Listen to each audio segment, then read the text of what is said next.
Hello everyone, I hope you had a nice break and a cup of tea or coffee or something to keep you going. So we were talking about adjectives. You're now going to listen to two people speaking about three possible candidates for a job. I have taken out all the adjectives they use to describe the different candidates. You can just take a piece of paper and write these words down as you hear them, because I will give you the answers after this. So press pause to read this, and then I'll play. Okay?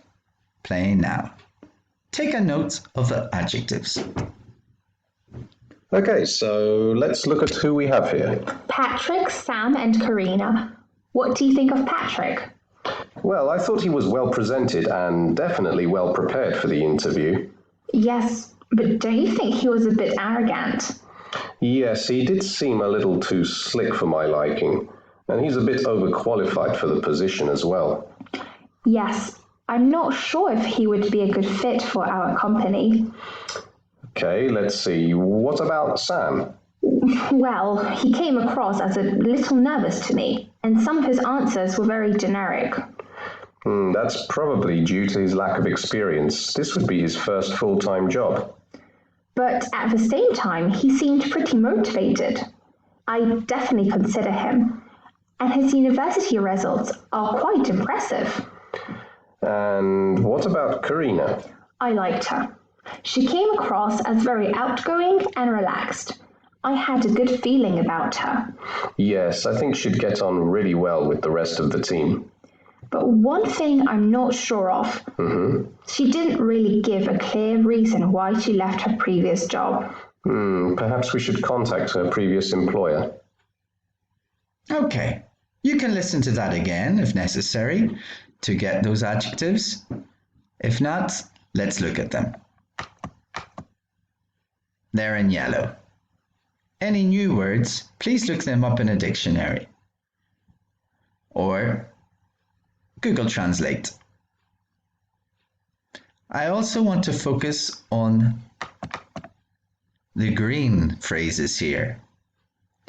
These are very good phrases for exchanging views about the impression given by these candidates. Remember, for your meeting, you are talking about people you have already had a telephone conversation with. So you might want to use phrases like this. He did seem, he came across, or because you spoke on the phone, maybe he sounded a little bit, and you choose what adjectives.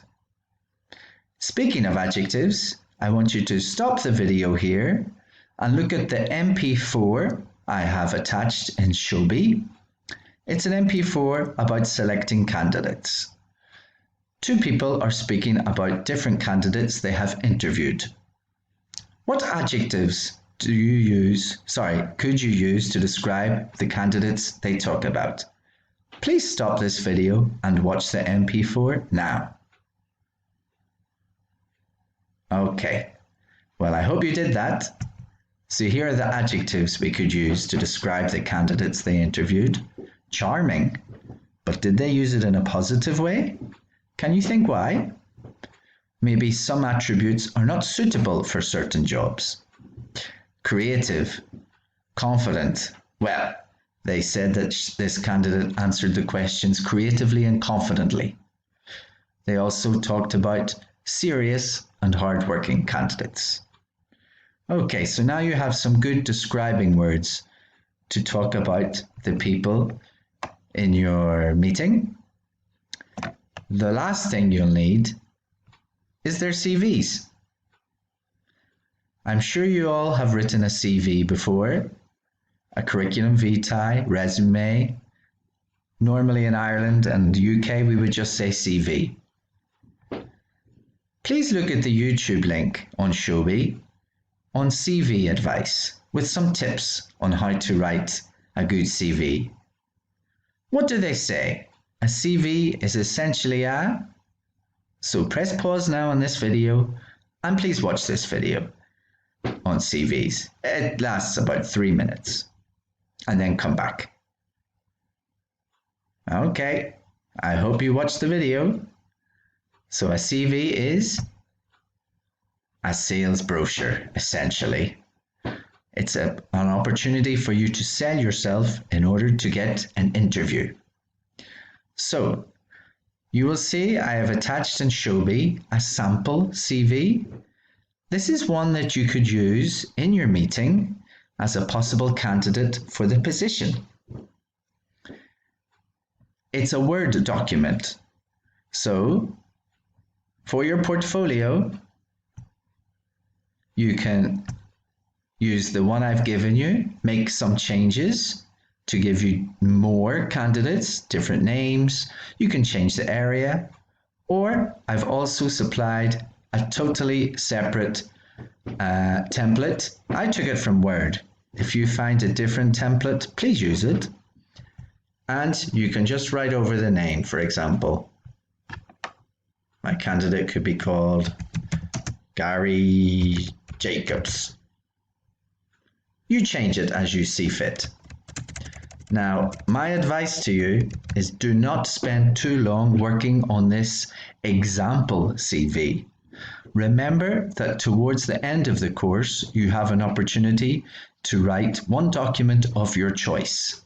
You may want to revisit this section and submit your own CV for us to look at. So the idea for your portfolio for the meeting is that each person has at least one CV for one possible candidate, and you all talk together, exchanging your impressions of these candidates, deciding who to call back for a real interview. Okay, you can decide how many candidates you want to call back. And also, as I said last week, you can now fill in your meeting preparation worksheets and the agenda template. This you can all do together as a group, these parts.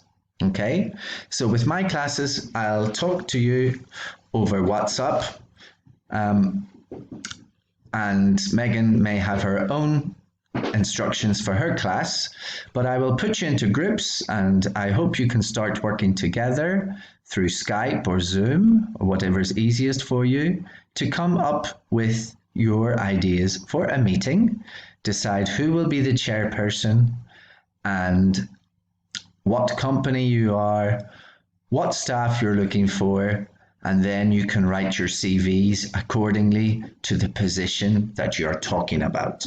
Okay? So really, you need to get into your groups to start the meeting preparation. Okay, there's one final aspect we're going to look at today. Taking telephone messages. I'm sure we've all taken telephone messages, so I won't go into depth explaining, but there is one worksheet you need to do for your portfolio. This is the worksheet here. You have different words that need to go into the correct spaces. It's a Word document, so you can do it in Word if you have it and email it back to us. Or if you want to prepare while you're watching this YouTube video, here is an easier to see version of this exercise with the words on the right. So where do you write your message? Well, on a slip, a message slip. Here is one example of a message slip. You write here who the message is for. You write here the person's calling, their number if they leave it, the date and time of their call, whether they're a company or private, maybe they don't say. The caller's email, maybe they leave their email address. The grey part are the actions that will be taken. Maybe it's just to let the person know that they called, or maybe they want to say that they will call again, or they want you to call back, or they want you to email them, or they will email you, or maybe something else. You also note whether it's a general or an urgent call. The message itself goes here, and the person who writes the message, who takes the message, puts their name here. This is an example. Listen to one example and think how you would complete this for this call. Listening? Hello there. It's 2:30 on Monday the 4th of May. This is Dominic Graham here. This is a message for Mr. Brown. I'm just calling to see if my order number 372 is nearly ready for collection yet. You must be busy. I'll call again tomorrow. Thanks, bye. Okay. You can repeat that if necessary. In fact, no, don't repeat it because you're going to hear it again now. So here is one example of how to fill it out. I will highlight where they put the information as the caller speaks. Hello there. It's 2:30 on Monday the 4th of May. This is Dominic Graham here. This is a message for Mr. Brown. I'm just calling to see if my order number 372 is nearly ready for collection yet. You must be busy. I'll call again tomorrow. Thanks, bye. Okay. I think it's quite self-explanatory. You may be wondering though why it says deleted. This is because for your portfolio, the exercise is the following. Your company's voicemail system is full of voice messages that need deleted to free up space. You have been tasked to listen to them and email the messages to the correct person. Listen to 2 messages and complete the templates. Okay, so going back to the templates, there are 2 messages for you to listen to. I will play them here, but I am attaching them in the format of MP3 along with this template for your portfolios so you can listen at ease and complete it as you think. Here's the first voicemail.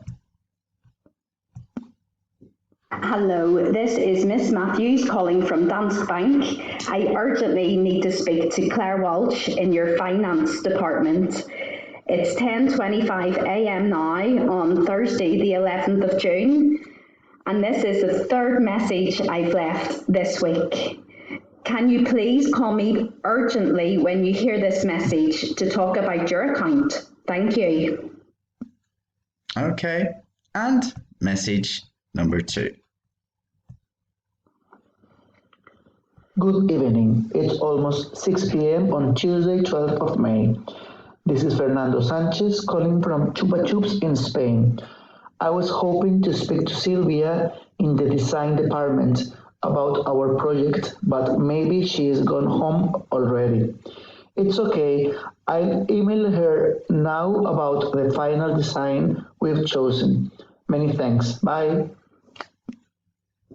Okay, as I said, you have these MP3s attached in Shobi along with a template for writing the messages. You just put an X in these ones and general if it's not urgent. Okay, so we have finished our class for this week. So individually, what can you do? Well, you can do the telephone messages and the telephone messages worksheet by yourselves, but you need to work in your groups in order to prepare the meeting preparation worksheet and the meeting agenda before you can write 1 CV minimum for your imaginary candidate that you've spoken to, and then together prepare and rehearse your meeting before we record them over Zoom or Skype or whatever Megan has decided with her class. Okay, so looking back, can you say 2 things from today, from this lesson that you've learned? Well, I hope there are at least 2. Okay, everyone, end of the video now. Have a good week. Take care. Stay safe. Bye.